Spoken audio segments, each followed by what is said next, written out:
palhaçada, tá? Nesse canal aqui a gente chama as coisas como deve ser. Palhaçada, aquela CPI do MST. Mas enfim, a gente tá ganhando a base governista, tá tendo uma maioria agora, né? Mudou algumas coisas. E como eu já havia dito aqui em lives, enfim, live de segunda a sexta, a partir das 9 horas da noite. Se inscreve, notificação, like, tudo que você já sabe. Não vai dar em nada, o relatório não vai ser aprovado, porque eles não encontraram nada. Eles estão só pra criminalizar o movimento. Apenas, pra jogar hate, é isso. São haters, tá? Não tem nada. Depois volta aqui e me cobra, tá? Me cobra depois. Volta aqui, olha, encontraram isso e isso do MST. Não tem nada. Vamos ver o que o Mídia Ninja separou de melhores momentos dessa CPI da palhaçada aí. Viva o MST! Obrigada, senhor. Senhor presidente, eu começo a minha fala aqui com os protestos em relação à postura do relator. Ele pode muito, mas não pode tudo. Ele não pode monopolizar a sua fala aqui e desrespeitar o regimento. Eu lamento que o senhor não tenha dado um limite a ele, porque desde o início ele que está falando e não está fazendo esclarecimento, fez arguições de novo, o que não é correto. Detalhe, esse mesmo relator aí, então você, ei, senhor, o que você acha da Revolução de 64? Não sabe nem o que é revolução, esse palerma. Cara, o Brasil ter eleito o Ricardo Salles, cara, meu Deus do céu, que ódio desse país. O que o Ricardo Salles fez como ministro do meio ambiente? Além de traficar madeira, o que esse cara fez pra merecer o voto de... Ele é do Paraná, né, mano? Nossa, que ódio, cara. Por que esse cara mereceu o voto de uma pessoa, mano? Enfim, tá aí, né? Porra. Aliás, essa CPI está eivada de ilegalidades e informalidades. Mas eu quero cumprimentar aqui o João Pedro Stedley, cumprimentar a sua luta, cumprimentar a sua coerência e a sua coragem, a sua fala lúcida, firme, uma fala que realmente esclareceu o que é o MST, sem medo. O MST é isso, e nós apoiamos o MST. Nós somos de esquerda, esquerda é quem luta pelos mais pobres, esquerda é quem luta por aqueles que sempre foram deixados ao lado da vida por quem estava no poder. Então a direita acha que a posição dela é natural e que a gente defender uma posição, é quase crime. Esse relatório já vai criminalizar o MST por essas palavras dele. Aliás, eu perguntei onde é que está o crime aí. Por que ele está falando de uma associação? Por que ele está falando dos armazéns do campo? Por que ele está perguntando isso? Não tem crime. Mas já vai criminalizar, viu, João Pedro? É esse o posicionamento deles. Porque eles não concordam com a reforma agrária. O relator veio aqui dizer que as pessoas que têm terra no Brasil foram as pessoas que colonizaram esse país. Foram, sim, a mando da coroa, das capitanias hereditárias. Foram dadas aos capitões e depois passadas aos ricos. E os pobres é que trabalharam. Os índios foram escravizados, depois vieram os escravos da África, o povo pobre de Portugal que veio. Mas não pensem que isso foi uma labuta. Teve muita gente que labutou na terra assim, mas a maioria foi assim que foi constituída o padrão de propriedade privada no Brasil. Aí quando o pobre quer a propriedade, ou que precisa da propriedade, aí é crime. Então já espere que vão criminalizar o MST. Eu quero dizer que eu tenho muito orgulho de lutar ao lado do MST. Olha, eu acho, aí é só um sentimento meu, tá? Posso estar errado, mas eu nunca estive errado, né? Enfim, se você é novo aqui no canal, uma coisa que nunca aconteceu, eu estar errado, né? Isso é um fato que o IBGE ainda não conseguiu contabilizar nenhum erro meu. Eu acredito que essa CPI, ela foi um tiro que saiu pela culatra, tá? Eu acho que o MST nunca foi tão falado nas redes sociais, tá? E tá se mostrando, cara, porque tipo assim, cara, o que você vê de highlights dessa CPI é que os caras da extrema direita não vão preparado, mano. Tá ligado? Não vão preparado. Vê o desespero do MBL, dá pra criminalizar o MST. Nojo, só pra reafirmar aqui, que eu tenho um nojo do MBL, tá? Mas enfim, eu acho que tá popularizando mais ainda o MST, tá? Muito orgulho de ser sua companheira, muito orgulho de lutar pela reforma agrária que esse país precisa. Aliás, o que a Europa, o que os Estados Unidos já fizeram, os países desenvolvidos já avançaram na sua agricultura e já avançaram na divisão de terras. E realmente não dá para comparar o MBL a um MST. Eu não sei bem o que faz o MBL. O MBL? O MBL é o MST, aquele ninho de Enfim, deixa pra lá.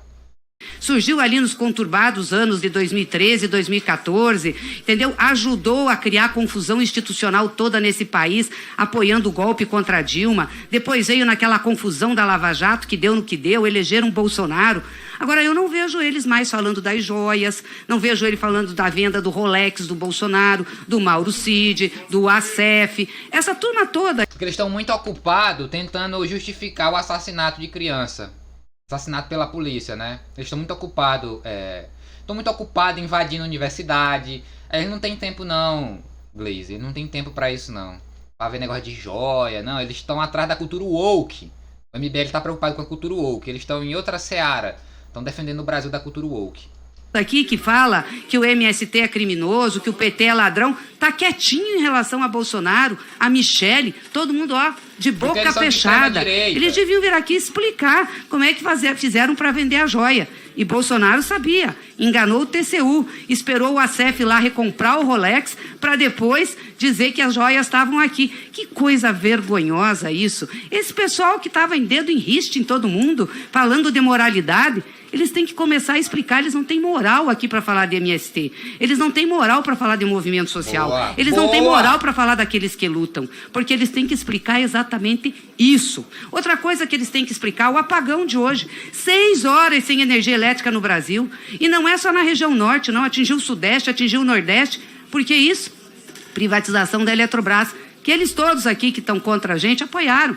Apoiaram a venda da Eletrobras feita por Bolsonaro. É, porque é isso, né? O MBL só é anti-bolsonarista na goela, né? Nos atos. Na goela não, porque o discurso é exato. É exatamente, é só da boca pra fora. Mas o discurso é o mesmo. Os projetos que eles votam a favor são os mesmos. Tudo, né? Cultura woke, criança trans. Cara, enfim, o MBL é patético. Eu já falei isso? Eu já falei que o MBL é patético? Enfim, só pra reafirmar. Mas, aliás, o Estado participa do agronegócio. O Estado é bom, né? O Estado é bem inchado para dar um plano safra de 370 bilhões. É o agro que sustenta o Brasil, né? Não é o Brasil que sustenta o agro, não. Vá se ferrar. Porque o agro é tech, o agro é pop, porque tem uma isenção tributária violenta. Parabéns, tem hoje só 5% do PIB de carga tributária. Se a indústria tivesse isso, que hoje tem cerca de 30%, também seria tech, seria pop. Então eles não têm como reclamar que o Estado brasileiro invista no MST e em movimentos sociais que lutam pela reforma agrária. Porque investe no agronegócio, fortemente. Caralho, que mulher perfeita. Grandes produtores, subsidia, é com o povo, com o dinheiro do povo brasileiro. É importante, mas tem que saber o que significa isso para o conjunto da população. Então eu queria prestar minha solidariedade a você. Você deu uma aula sobre MST aqui, falando o que é o movimento, com coragem. Nós não temos medo desses ataques, porque isso é ataque ideológico, é a direita mesmo, eles acham que mandam. Porque como eles ficaram muito tempo no poder, lá se vão 500 anos, né? Desde Dom João VI até agora, só vai passando. Aí eles ficam assustados, eles acham que a gente não pode falar, que a gente não pode defender nossas posições. O Brasil é um fazendão desde sempre, cara. Desde sempre. O Brasil sempre foi um fazendão do café com leite, do tabaco, do açúcar, que nunca teve reforma agrária, tá? Esse país lixo, cara, que ódio. Que ódio. Tem hora que nossa, cara, o Bostini... Que nós não podemos defender posições em que o povo tenha protagonismo, porque até 2003 o povo não tinha protagonismo nesse país. O povo era uma paisagem, fazia a luta, mas não entrava no orçamento. Foi a partir do governo do presidente Lula que nós começamos a mudar essa situação, graças à mobilização social e à luta de muitos... Foi. E isso daí eu quero só reiterar um negócio aqui rápido, sobre o que ela tá falando aqui, tá? Muita gente tem várias... Enfim, a direita tem as críticas que tem ao Lula, né? A esquerda tem as críticas que tem ao Lula, ao PT. Beleza. Mas você ignorar que o Brasil mudou desde que o PT entrou, mudou pra melhor.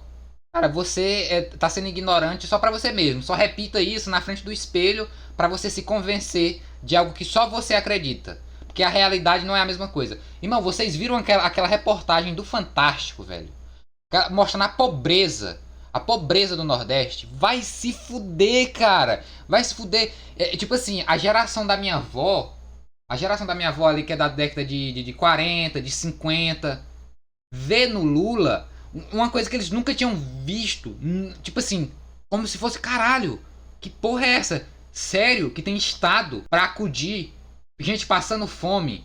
Irmão, você volta lá, vamos voltar antes. Antes da geração da minha avó. Lá na coluna Prestes. Vai ver o que o Luiz Carlos Prestes estava falando sobre a coluna Prestes. Como é que tava o Nordeste? Mãe enterrando filho com inanição. Sem ter água potável, sem ter comida. Cara, os relatos são gigantescos, cara. O Norte e o Nordeste era completamente abandonado. Passou a proclamação da República, quer dizer, independência do Brasil, proclamação da República. Aí veio aí vamos pular para os anos 30. Puxando para os anos 30. Teve o golpe lá do Getúlio Vargas. Aí depois o Getúlio Vargas voltou de forma democrática. Getúlio Vargas se matou. Veio ditadura de 64 e o Nordeste, protagonismo nenhum. Tá? Era a gente sendo. Lá a história do Fantástico lá foi na década de 80, mano. Foi um dia desse. Que o menino tava brincando com ossos. Tinha um molequinho lá brincando com ossos. E a mãe chorando que não tinha o que comer, cara. O repórter do Fantástico chorou vendo a situação, cara. E aí vem um Bolsa Família, vem um sistema de governo pra distribuir cisternas no sertão nordestino. E os caras, populismo, vai tomar no cu, cara. Vai tomar no cu. Tá ligado? E tipo assim, a direita, os liberais foram se fascistizando. Nem sempre foram fascistoides, mas foram se fascistizando com o tempo. Isso é óbvio, cara, isso é óbvio. A partezinha do Stedley aqui, que é eu acho que ele é o presidente, enfim, ele é um dos cabeças do MST, batendo de frente com esse lixoso, cara. Olha, eu tipo assim, eu vou ser bem sincero aqui. Enfim, vou falar tudo. Eu não tenho medo, meus advogados não dormem, né? Meus advogados não descansam. E eu não tenho medo, tá? Eu não tenho medo. Então eu vou dizer tudo o que o Ricardo Salles é. Porque o Ricardo Salles é um...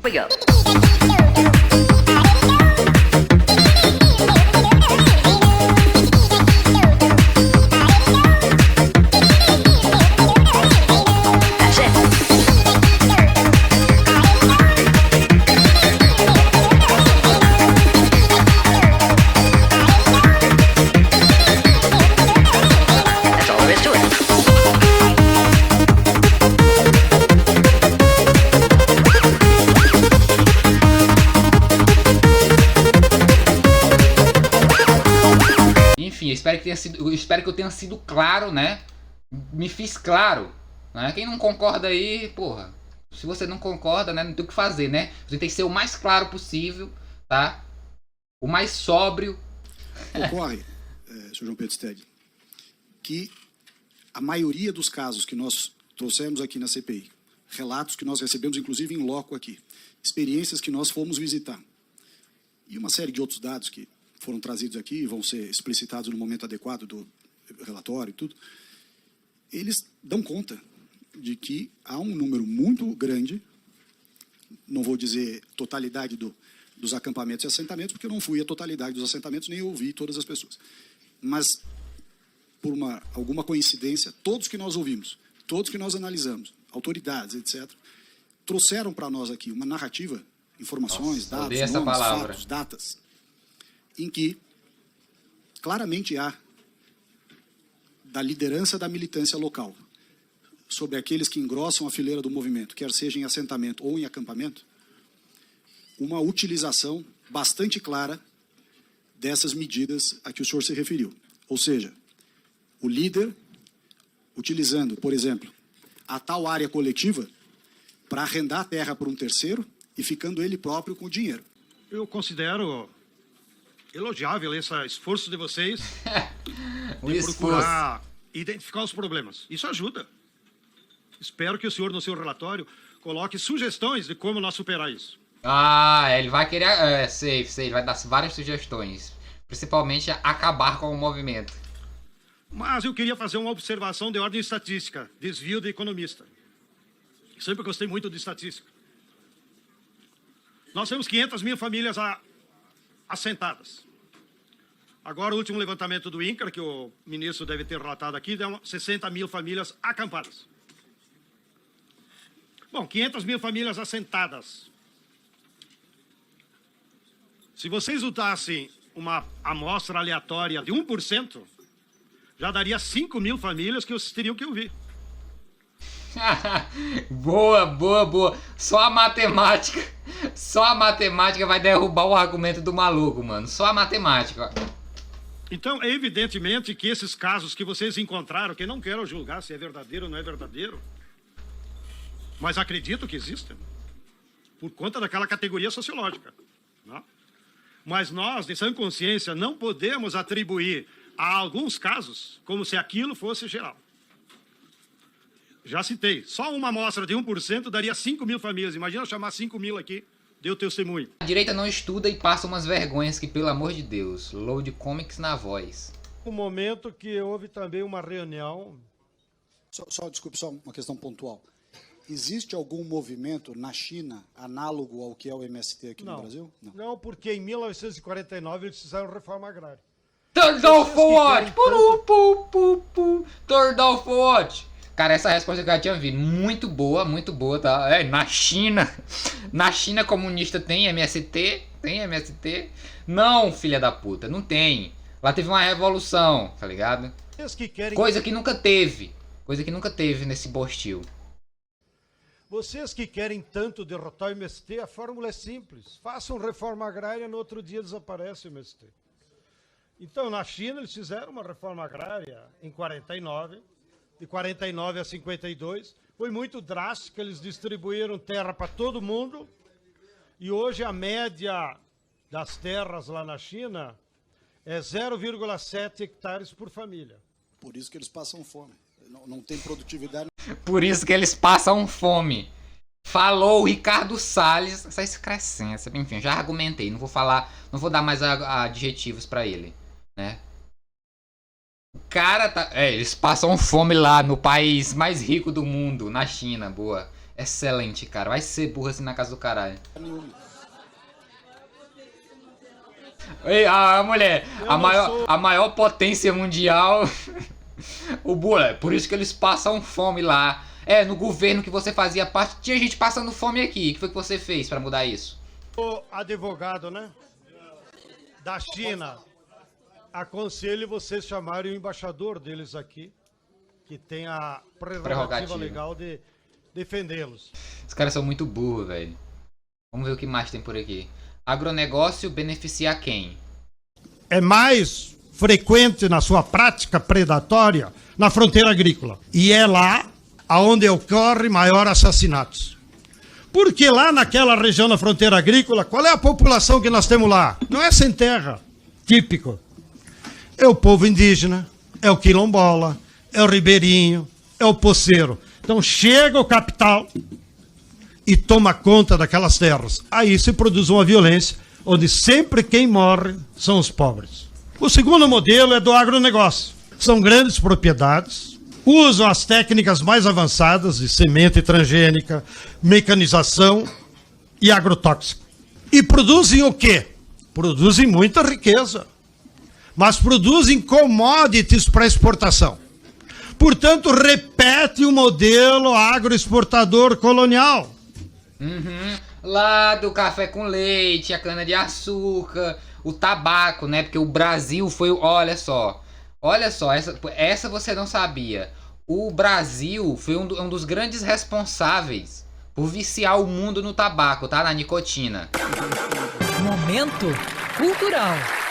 Viu? Aqui você também aprende. Que não necessariamente representa distribuição de riqueza para a nossa sociedade. Esses dias eu estava fazendo a conta aí. No Mato Grosso, que é o paraíso do agronegócio, se a riqueza da soja fosse distribuída equitativamente por toda a população, dava uma renda de 54 mil reais por pessoa. Seria o país mais desenvolvido do mundo, o Mato Grosso, com a riqueza da soja. Mas aonde vai a riqueza da soja do Mato Grosso?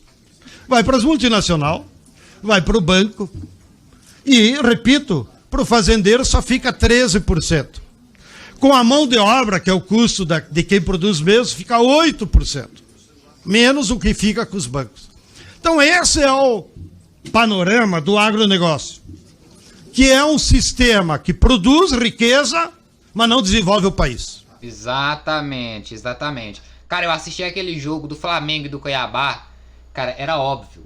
Eu olhei pro jogo e falei, mano, isso aí eu estou jogando no Mato Grosso. Cara, a vibe daquele campo, daquele estádio. Agronegócio, você vê soja lá onde no alambrado, onde fica os reservas, tem lá agronegócio, o orgulho de Cuiabá, o orgulho do Mato Grosso. Nossa, cara, dá até urticária. É que o agronegócio adota um modelo tecnológico e eu tenho participado com eles de muitos debates. Não pensa que nos privamos a dialogar com eles. Que eles têm algumas contradições que são insuperáveis. Por exemplo? Primeira delas, o agrotóxico. Todo o agronegócio usa agrotóxico. E o agrotóxico mata a biodiversidade. Portanto, ele desequilibra a natureza. Ele gera, inclusive, as mudanças climáticas. Contamina a água. Não? Esses dias eu fiquei lendo um informe da Unicamp, olha aí, deputado Salles, de pesquisa da Unicamp com não sei com que outro organismo de referência da saúde, encontraram agrotóxico naquelas papinhas de alimento infantil, da Nestlé de não sei quem. Claro que a responsabilidade não é da Nestlé, mas a matéria-prima que eles usaram para fazer a papinha já tinha veneno. Vou botar aí na tua colinha. Agronegócio burro, a turma do AgroSoja, a turma que financiou o 8 de janeiro. Exato! Se tiverem dúvida, mudem para outra CPI, que lá tem nome e endereço. Dos fazendeiros do Mato Grosso, de Goiás, que financiaram o 8 de janeiro. Caralho, matou a pau, hein? Hein?